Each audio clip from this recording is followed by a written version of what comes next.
அன்பார்ந்த கடவுளோர் டிவி நேயர்களுக்கு கிருஷ்ணன் ராஜகோபாலன் காலை வணக்கத்தை தெரிவித்துக் கொள்கிறேன். அன்பார்ந்த நேயர்களே, மார்கழி மாதம் ஒரு அருமையான மாதம். இந்த மார்கழி மாதம் சொல்லக்கூடிய தனுசு மாதம் சொல்லக்கூடியது உபயராசியில் வரும்.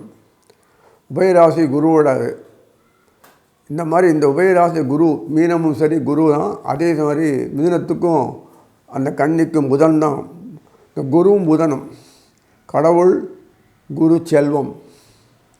குருவை முறைச்சா நடக்காது, ஒன்றும் இல்லாத போயிடும். எத்தனை ஆண்டாலும் புதனை நினச்சாலும் நைவிடுவார். ஏன் உபயராசி கொடுத்துருக்கேன்னா ஜங்ஷன். உபயராசியில் தான் எல்லாமே உங்களுக்கு கிடைக்கக்கூடிய ஒரு டேர்னிங் பாயிண்ட்டை சொல்லுவாங்களே, அது கிடைக்கும். மாறுதல். ஏன்னா அந்த தனுசு ராசி சொல்லக்கூடிய அந்த மார்கழி மாதம் முடிஞ்சிடுதுனாலே உங்களுக்கு உத்தராயண புண்ணியகாலம் வரும். Turning point. பூமி சர்க்குலேஷன் சுற்றின்னு இருக்கும்போது டேர்னிங் பாயிண்ட் அது. இதை மாதிரி இருக்கும்போது எவ்வளோ ப்ரோக்ராம் பண்ணிருக்காங்க பாருங்கள். நமக்கு எதுவும் வெளிப்படையே எல்லாம் தான் நமக்கு தெரியும். இந்த மாதிரி இந்த மார்கழி மாதத்தில் கிரகநிலையை பார்த்துடும். முதல்ல இந்த மார்கழி மாதத்தில் குரு எப்போதும் போல் வக்கரத்தில் அதிசாரத்தில் போன குரு வக்கரத்தில் கடகத்தில் இருப்பார். அதே மாதிரி புதனும் இந்த சூரியனும் இந்த கார்த்திகை மாதம் சொல்லக்கூடியது போன மாதம் சொல்லக்கூடிய கார்த்திகை மாதத்தில் புதனும் சூரியன் இருப்பாங்க. இப்போ சூரியன் இந்த மாதம் வந்திருப்பார். இப்போ சூரியன் வரும்போது சூரியன் முன்னாடியே செவ்வாய் வந்துட்டார். தனுசுக்கு வந்தாச்சு. இப்போ செவ்வாய் சூரியன், அப்புறம் சுக்கிரன் வந்தாச்சு. சுக்கிரன் இருப்பார், பின்னாடி புதனும் வருவார். அதுக்கு முன்னாடி இந்த குரு வக்கரமாகி ரிவர்ஸில் மேலே போயிடுவார். அதாவது டிசம்பர் 21 அந்த சுக்கிரன் தனுசுக்கு வந்துடுறாரு. மறுநாளைக்கு வக்கர குரு மிதுனத்துக்கு போய்டுறாரு. பாருங்கள், டேட்டு பாருங்கள். அடுத்தடுத்து டைம் ஒரே வேகம், படுவேகம், பயங்கர டேர்னிங். நடக்கக்கூடிய விஷயங்கள்லாம் சினிமா செட்டிங் போட்ட மாதிரி இருக்கும். அப்படி ஒரு மாறுதல், tremendous change in the world and also in இந்தியாவில் பாரதத்தில் எப்படியெல்லாம் மாறுதல் வரப்போகுது வெறும் க்ஷணத்தில் அப்படி சினிமா படம் எடுக்கிற மாதிரி இருக்கும். ஷூட்டிங் அந்த சீன் மாற்றுறாங்க. அந்த அளவுக்கு மார்கழி மாதத்தில் ஒரு டேர்னிங் பாயிண்ட் இருக்கும். அதை போட்டோம் எங்களுக்கு எதாவது வருமா? உன் நிலைமே மாறிடுதுயா, உன் நிலைமே மாறிடுது. என்னமோ நீ தான் சம்பாதிச்சு நீ தான் பார்த்து குடும்பத்தை நீ தான் பண்ணுறன்றியே. குடும்பத்தில் எப்படி மாறுதல் வருது நீங்களே பார்க்க போகிறீங்க. சந்தோஷம், அந்த அளவு வாய்ப்பு. ஏன்னா தேவதைகளுக்கெல்லாம் ரொம்ப குஷி. 39 கோடி தேவர்கள் இங்கே வந்து குஷியாக அமக்களம் பண்ணிட்டுருக்காங்க. உங்கள் தெய்வங்கள்லாம் சந்தோஷமாக இருக்குது. ஏன் காரணம் என்னென்னா மார்கழி மாதம். அது வேடிக்கை. அதோட வேடிக்கை என்னென்னா இந்த புதன் தனுசு வந்துட்டார். மறுநாளே வந்துட்டார். அந்த வக்கர குரு மேலே போட உடனே புதன் இங்கே வந்துட்டார். இந்த புதனும் குருவும் ராசி பரிந்து பண்ணிக்கிறாங்க. இது பாருங்கள், சந்தோஷம் குருக்கு. இல்லை, குருகிட்ட தான் எல்லா பவரும் இருக்குது. பணம் பொருள் அந்தஸ்து அவர்கிட்ட இருக்குது. அவர் பார்த்தா தான் கடாட்சம் கிடைக்கும். அவர் பார்க்கலை, அம்மா பசிக்குதே, அவ்வளோதான். இந்த ஒரு பூமி மட்டும்தான், உலக நாட்டெலாம் கிடையாது. பகவான் இங்கே உரையிறார். அதனால் இது இன்னும் போயிட்டுனா சுக்கராச்சாரியார் லீட் பண்ணுற எல்லாத்துக்குமே. ஏன்னா குருவால் இப்போ முடியாது. குரு வக்கரம் முடிஞ்சு வைகாசி மாதத்துக்கு பிறகு தான் ஆக்டிவேட் பண்ணுவார். அது வரைக்கும் ஒன்றும் பண்ண முடியாது. இந்த சுக்கராச்சாரியார் செவ்வாய் 2 பேரும் பின்னாடியே இந்த புதன், இந்த 3 பேரும் மாற்றி பண்ணிட்டு இருப்பானுங்க. பறக்க. ஏன்னா ஒருத்தர் பண்ண வேண்டிய ஒர்க்கை இவ்வளோ பேர் பண்ண வேண்டியிருப்பாருங்க. இல்லைங்க, காரணம் இல்லாமல் இல்லை. ஏன்னா நாட்டில் தான் கீழ் இறங்கி பகவான் கீழ் இறங்கி வந்துட்டார்னா தோளில் கை போடுவாங்க, தெரியும். Undue advantage. அதனால தான் அந்த வேறு ஒன்றுமே இல்லை. அது பிறகு இந்த மாதத்தில் எந்த பெரிய மாற்றங்கள் இருக்கு. சூரியன் மார்கழி மாதம்னா தனுசில் இருப்பார். எல்லாருக்கும் தெரிஞ்ச விஷயந்தான் அது. தனுசு மாதம் சொல்லக்கூடிய இந்த மாதத்தில் சூரியன் செவ்வாய் ஒரு செவ்வாய் அருமையான ஒரு யோகம். செவ்வாய் மங்களம் சூரியன் மங்கள யோகம் கிடைக்கும். அடுத்தது சூரியன் சுக்கிரன், அதுவும் கிடைக்கும். அடுத்து அது ஒரு யோகம். சூரியன் புதன், அது ஒரு யோகம். குரு சப்தமத்தில் இருக்கார், அது ஒரு யோகம். வக்கரமாக இருக்கா இல்லைன்னு பற்றி கவலைப்பட வேண்டாம். 2 பேர் நேரடியாக பார்க்கக்கூடிய ஒரு அமைப்பு கிடைக்கிறது பாருங்கள். அந்த வக்கரமான குரு பலமற்று போனாலும் தன்னுடைய ஷேரை கொடுக்குறார். எப்படி ரஷ்யா இந்தியாவுக்கு ஹெல்ப் பண்ணுற மாதிரி தன்னுடைய ஷேரை ஃபுல்லாக கொடுக்குறாரு. புதனும் குருவும் ராசி பருவத்தின இந்த மாதிரி அமைப்பில் இது வரைக்கும் ஒரு லைஃப்பில் எத்தனையோ ஒரு வருஷங்களுக்கு பிறகு வருது. அதெல்லாம் எனக்கு கணக்கு சொல்லணும் அவசியம் இல்லை. இப்போ நமக்கு வருதா இல்லையா டேர்னிங் பாயிண்ட். இப்படியே ஒரு பொழுதுபடியாக தான் பார்த்துட்டு போனதுக்கு ஒரு நாடு செழிப்பாக இருந்தாலும் நமக்கு நிம்மதியாக வாழ முடியும். நல்ல அரசுகள் வரணும். ஏதோ வேலைக்கு போகிற மாதிரி போயிட்டு அரசாங்கம் ஆள்றவங்க கும்பலாக இருந்ததுன்னா ராஜ தர்மம் நீதி வேறு ராஜநீதி நடத்தணும். அவ்வளோ சுலபம் இல்லை. பெரிய கொடைகள்லாம் கருத்துக்கள்லாம் கவுந்து ஊதுருது அந்த காலத்தில். கொஞ்சம் அசந்தாப்பு இல்லைன்னா போச்சு. அந்த மாதிரி அரசுகள்லாம் இருக்கணும். அப்பேற்பட்ட அரசுகள் வரக்கூடிய காலத்தில் இந்த செயற்பாடுகள்லாம் சிறப்பாக நடக்கிறது. இந்த மாதத்தில் இனி ஒவ்வொரு ராசி பலனாக பார்ப்போம். அன்பார்ந்த மகர ராசி நேயர்களே, மார்கழி மாதம் second half December, first half ஜனவரி சொல்லியிருக்கேன் உங்களுக்கு. அந்த மாதத்தில் எப்படி என்ன மார்கழி மாதம்னாலே குளிர் மாதம். அந்த மாதம் ஒரு காரியம் நடக்காது, எல்லாம் முடங்கி போச்சு, அப்படி சூன்ய மாதம் இப்படி என்னத்தையாவது சொல்லிருப்பாங்க. தை பிறந்தால் வழி பிறக்கும் சொல்கிறது உங்கள் மாதம் தானேங்க. மகர மாதம் சொல்லக்கூடிய தை மாதம் தானே அது. எல்லாத்தையும் ப்ரீஆம்பிள் ஏற்பாடு பண்ணிவிட்டு அப்புறம் ஆரம்பிக்கிறது கஷ்டம் இல்லையே. இந்த மார்கழி மாதத்தில் பொறுத்த வரைக்கும் எல்லாத்தையும் சரி பண்ணி ரெடி பண்ணினா தான் உங்களுக்கு மகர மாதம் சொல்ல உங்கள் தை மாதம் வரும்போது எல்லாம் சிறப்பாக அனுபவிக்க முடியும் இல்லையா. அதுக்கு ரெடி பண்ணணும்ல. அதுதான் இந்த மார்கழி அயனசைன போகஸ்தானத்தில் சொல்லக்கூடிய மகரத்துக்கு இந்த தனுசுல அத்தனையும் பிரமாதமான ஒரு அமைப்பு உண்டாக்குறாரு. அயனம்னா உங்களுக்கு தெரியும், தன்னை ஜீவனம் வசதி வாய்ப்பு ஜீவனம் என்னென்ன உண்டோ பணம் பொருள் லேவாதை கடன் உபாதை இல்லாமல் கண்ட்ரோலில் தன்னுடைய கண்ட்ரோல் அடங்கி இருக்கிறது. ரொட்டேஷனுக்கு நிறைய பணம் வருது. கடன் ஃபுல்லாக அடைக்கணும் அவசியம் இல்லை. வீடு கட்டினா அவ்வளோ கடனை ஃபுல்லாக கடன் அடைக்கும் இல்லை. பின்னாடி ஐடிக்காரன் வந்துடுவான். எஸ்டேட் வாங்கினோம் அப்படியே கடன் இல்லை. அது நம்ம ஊரில் கடன் வச்சு இன்வெஸ்ட்மெண்ட் பேர் கடன். அது இன்வெஸ்ட்மெண்ட் ரொட்டேட் பண்ணி தான் கட்டணும். தப்பு தவறி மொத்தமாக கட்டினீங்க, இது எங்கேயோ பணத்தை எப்படியோ வாங்கி கட்டினீங்க, ஐடிக்காரன் வந்துடுவான், புஷின்னு போடுவான். பணம் எங்கே வந்தது? இதெல்லாம் நம்ம ஊர் தொல்லை. இந்த சிஸ்டம்லாம் மாறணும். மாறுமா தெரியாது எனக்கு, அது தெரியாது. அந்த அளவுக்குள்ள நாட்டில் இந்த நாட்டில் பண்ண முடியாது. நம்ம நாட்டில் தான் இப்படி இருக்குது, எல்லா நாட்டிலும் அப்படி இருக்குது, அது தெரியாது எனக்கு. சிஸ்டம் நம்மளது கணக்கு வழக்கெல்லாம் இப்படி தான் நம்ம ஊரில். சிங்கிள் என்ட்ரி சிஸ்டம் மற்ற அமெரிக்காலாம். இங்கே நம்ம சிஸ்டம் எப்படின்னு தெரியல. இந்த சிஸ்டம் மாறணும். கடனை வாங்கி சம்பாதிச்சு ரொட்டேட் பண்ணி பண்ணால் அப்படியே காட்ட முடியும். காட்டினா இவ்வளோ டேக்ஸ் போட்டுருவீங்களே. இதை மாறணும், சிஸ்டம் மாறணும். அதனால தான் பிளாக் மணி ஒயிட் மணி இல்லாத கண்ட மணியெல்லாம் காட்டி எடுத்து கணக்கு காட்டிட்டுருக்காங்க. தேவையில்லாத இது.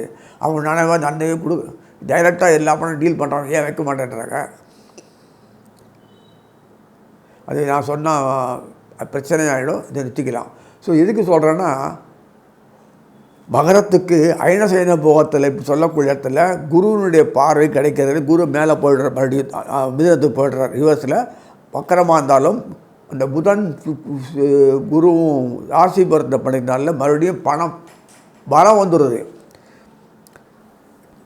அக்ரிமெண்ட் ஒப்பந்தம், பரஸ்பர ஒப்பந்தம். அதனால் பலம் வந்துடுது, பாறை கிடைக்கிறது. சுத்தமாக பாறை கிடைக்கும் போது சூரியன் திருப்பி பார்க்குறார்.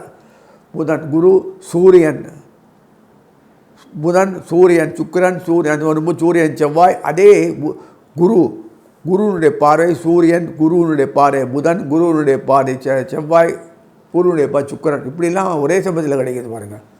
குரு பார்வை மட்டும்தான் எதுவுமே ஃப்ளரிஷ் பண்ண முடியும். ஒரு இதையாவது காரியம் செஞ்சான்னா அது உருப்படியாக இருக்கணும், நல்லபடியாக இருக்கணும், பலனுள்ளதாக இருக்கணும், எல்லோரும் நான் சந்தோஷப்படணும், அனுபவிக்கணும். அது அந்த காலத்தில் உரிய காலத்தில் குறித்த காலத்தில் வரணும். எப்போ எப்போ போய் போனால் ஒரு பிரயோஜனம் இல்லை. பலன் கை வரணும். அந்த குறித்த காலத்தில் இந்த பலன்கள் வரணும். வியாபாரம் பண்ணிட்டு என்றைக்கோ ஒரு ஆபர் வரப்போகுது அப்படின்னு கடன்லேயே போயிருந்தேன்னா ரொட்டேஷனுக்கு பணம் வரணும். ரொட்டேஷன் பணம் வந்தால் தான் கடன் உபாதை இருக்காது. அந்த பலனை 40% வரைக்கும் மெயின்டைன் பண்ணுற அளவுக்கு வந்தால் தான் 60%, 40%, 50%, 40% வந்தால் தான் கடன் கட்டுக்குள் இருக்கும். அப்போ நீங்கள் பணம் சம்பாதிச்சுட்டே இருக்கலாம், கடனும் காட்ட முடியும், அடைக்க முடியும். ஒரே சில கடன் அடைக்க முடியாது. இது மாதிரியா சிஸ்டமே அப்படி தான். அங்கெல்லாம் 300 பில்லியன் 4 பில்லியன் 100 பில்லியன்லாம் போடுறான். ஆனால் பில்லியனை பார்த்து நம்ம நாட்டில் பார்த்துருக்க மாட்டோம். ஒருத்தனும் பில்லியன் அளவுக்கு நம்ம பார்த்துருப்பான சர்வசாதாரணமாக சம்பாதி. இங்கே அப்படின்னா கொள்ளடின்னு விடுவாங்க, புடின்னு விடுவாங்க. அது என்றைக்கு வரப்போகுது? இனிமேல் வரப்போகிற காலமெல்லாம் அப்படி தான். வி ஆர் நம்பர் 1 இந்த வேர்ல்டு, நம்பர் 1. இப்போ 7ஆம் இடமோ 8ஆம் இடமோ இருக்குது. நம்பர் 1ஆக போது பல தடவை சொல்லியிருக்கேன். அதுக்கு உண்டான வழியை பண்ணிட்டார். இனிமேல் இந்த ஏமாற்று வேலை நடக்காது. அமெரிக்கன் சிஸ்டம் ஏமாத்துற வேலைலாம் நம்ம நடக்காது.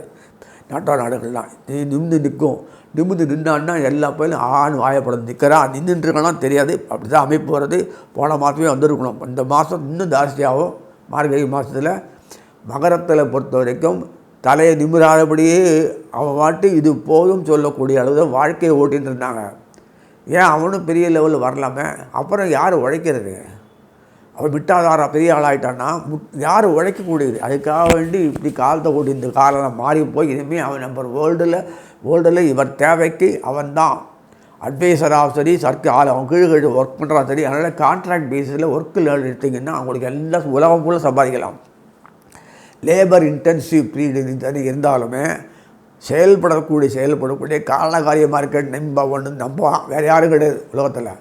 அவனை வச்சு இந்த வேலை வாங்கலாம் தவிர அந்த வேலை நுணுக்கம் செயல்பாடு டெக்னிக்கல் நாலேஜ் அந்த அறிவு விவசாயம் எதுலேயுமே நீங்கள் தான் சோட போகாத அளவுக்கு மகரத்துலேயும் செம்மத்தே மகரம் உண்டு தான்.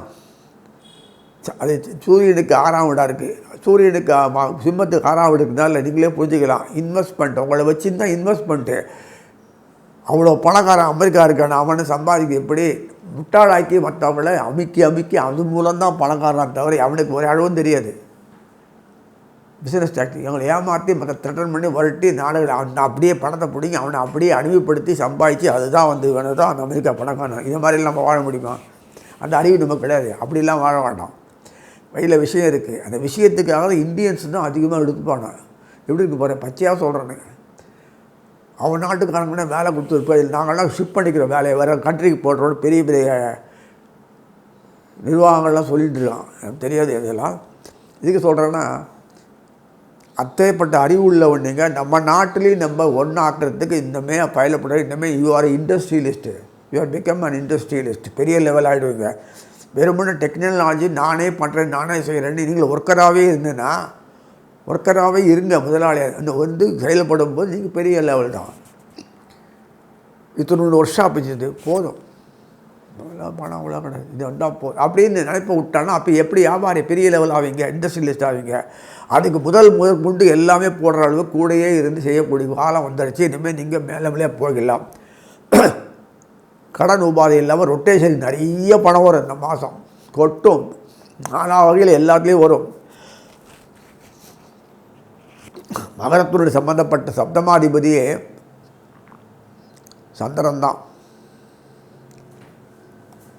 அது சந்திரனுக்கு வேண்டிய செவ்வாய் உங்கள் வீட்டில் உச்சமாறார். அயன செய்ய போது எல்லாமே உட்காந்து செயல்படுறதுனால உங்களுக்கு சுற்றி எல்லாத்துலேயுமே உங்களுக்கு வேண்டியது அயனம் சயனம் போகம் 3மே இம்ப்ரூவ் ஆகுது. மனசில் கவலை இருந்தால் தூக்கம் வராது, பிரச்சனை இருந்தால் தூக்கம் வராது. நிம்மதியாக எல்லாம் சிந்திச்சாச்சுன்னா தூக்கம். அதே மாதிரி போகம் திருப்தி அனுபவிப்பீங்க வாழ்க்கையில். அதனால் இத்தனை விஷயங்கள்லாம் அடிப்படையாக நடக்கும்போது உங்களுக்கு சம்பந்தப்பட்ட 6ஆம் வீட்டில் நடக்கிறது. மிதுன 6ஆம் வீடு பூர்வ புண்ணியாதி குரு அவர் தான் சொல்லக்கூடிய சம்பந்தப்பட்ட பாக்கியஸ்தானாதிபதி. 10ஆம் வீடு கர்மஸ்தான ஜீவனஸ்தானாதிபதி. 9ஆம் வீடு புதன். 9, 10 சொல்லக்கூடிய அந்த புதனும் சுக்கிரனும் ஒரே சமயத்தில் செயல்படுறாங்க. எல்லாமே குரு தொடர்பு குரு சூரியன் தொடர்பு இல்லாமல் இல்லவே இந்த மாதம் ஃபுல்லாகவே இருக்குது. அப்படின்னா என்ன அர்த்தம்? தட்டினா வீட்டில் டெலிவரி பண்ணுறாங்க. எல்லாமே உங்களுக்கு கொண்டு கொடுக்கறது. உங்கள் ஆற்றல் திறமையை பயன்படுத்தி உங்களை வச்சு பிரதானமாக வச்சு உங்களையே முதல் போட்டு உங்களை வச்சு இண்டஸ்ட்ரி ரன் பண்ணி நாளைக்கு உங்களுக்கு அவார்டு கொடுத்து உங்களையும் நம்பர் 1 ஆக்கிட்டு வச்சுருவாங்க. இதுதான் இந்த மாதத்துலேயே வரக்கூடிய பெரிய இது. மகரத்தினுடைய பெரிய விஷயம் என்னென்னா இதுதான். மகரத்தினுடைய வாழ்க்கையில் இது வரைக்குமே வாழ்க்கையில் அவங்க இத்தனோடு சம்பாதிப்பாங்க தவிர ஏதோ அர்த்தம் வேலை செய்வோம் சம்பாதிப்பாங்க. ஏதோ சின்ன கடை வச்சு சம்பாதிப்பாங்க. சின்ன பொட்டி கடை, சின்ன கடை, அந்த கடை இல்லை. ஏதோ ரிப்பேர் பண்ணுறது, கார் பண்ணுறது, மெயின்டெனன்ஸ், இதை மாதிரி ஏதாவது அந்த இதை வச்சு பண்ணுறது, சர்வீஸ் செக்டார் பண்ணுறது. இதில் தான் அவங்க மெயின் காப்பிங் ஷிப்பிங்கு குக்கரிங்ஸ் ஆரம்பிச்சு சின்ன மினி ஹோட்டல் டீ இப்படி தான் எளிமையாக அவங்க இன்னுமே பெரிய லெவல் ஆகிடும், ஸ்டார் லெவல் ஆகும், ஸ்டார் ஹோட்டல் எல்லாமே. இப்பேற்பட்ட ஒரு பெரிய நிலைக்கு ஆளாக்கக்கூடிய காலம் இந்த காலம், பொன்னான காலம், நல்லபடியாக பயன்படுத்திக்கணும். உபாதைகள்னால் இது உடம்பு நோய் நொட்டி நொறு இதெல்லாம் வந்து தற்காலிகம்தான், பரமன்சி கிடையாது. எல்லா காலத்துலையும் நோய் நொடியெலாம் வரணும் அவசியமே இல்லை. எல்லா நேரத்துலையும் வாழ்க்கையில் இப்படியே வந்து இப்படியே மருந்துக்கு செலவச்சு காலம்லாம் இனிமேல் அடியோடு கிடையாது. போன மாதத்துலேருந்து இம்ப்ரூவ் ஆகிருக்கும், இந்த மாதம் இன்னும் ஜாஸ்தியாகவே ஆகக்கூடியது. டாக்டர்கள்லாம் இனிமேல் வெளிநாடு போக வேண்டியது, இங்கே வேலையே இல்லை அவனுக்கெல்லாம். அந்த அளவுக்கு உடம்பு ஹெல்த்து மனசு பாக்கி உடம்பு என்ன பக்கவாயிடும். எத்தனாலே ஏதோ ஒரு காரணத்தால் உபாதைகள் தோண்டி நம்மளை படுத்தாது. மனசில் சிக்கல்கள்லாம் குழப்பங்கள்லாம் இது தெளிவாக ஆகிடும். இது வரும்போது உங்களுக்கு என்ன ஈல்டு தன்னாக வரும். முன்னாடி வியாபாரம் போட்டால் உடனே பணம் வராது, கஸ்டமர் உடனே வரமாட்டான், நமக்கு அனுசரித்து பேச தெரியாது, பிஸ்னஸ் ஆக்டிவிட்டிஸ் தெரியாது. அதனால நான் டல்லாகவே இருந்திருக்கு. இது போதும் போதும்னு மனநிலை வேறு. இதெல்லாம் இப்படி இருக்கிறதெல்லாம் வாழ்ந்து என்கரேஜ் பண்ணுற அளவுக்கு சூழ்நிலை அமைப்பு நவகிரகங்கள் சேர்த்து செஞ்சு கொடுத்து உங்களை கொண்டு வைக்கிறதை சொல்லி வாழ்த்தி நிறைவு செஞ்சு அனுபவிக்கணும்னு பிரார்த்திக்கொள்கிறேன். கடவுள் அருள் டிவியை பார்த்தமைக்கு நன்றிகள். மேலும் இது போன்ற தகவல்களை தெரிந்து கொள்ள கடவுள் அருள் டிவியை சப்ஸ்கிரைப் செய்யுங்கள். மறக்காமல் பெல் ஐக்கானை கிளிக் செய்யுங்கள்.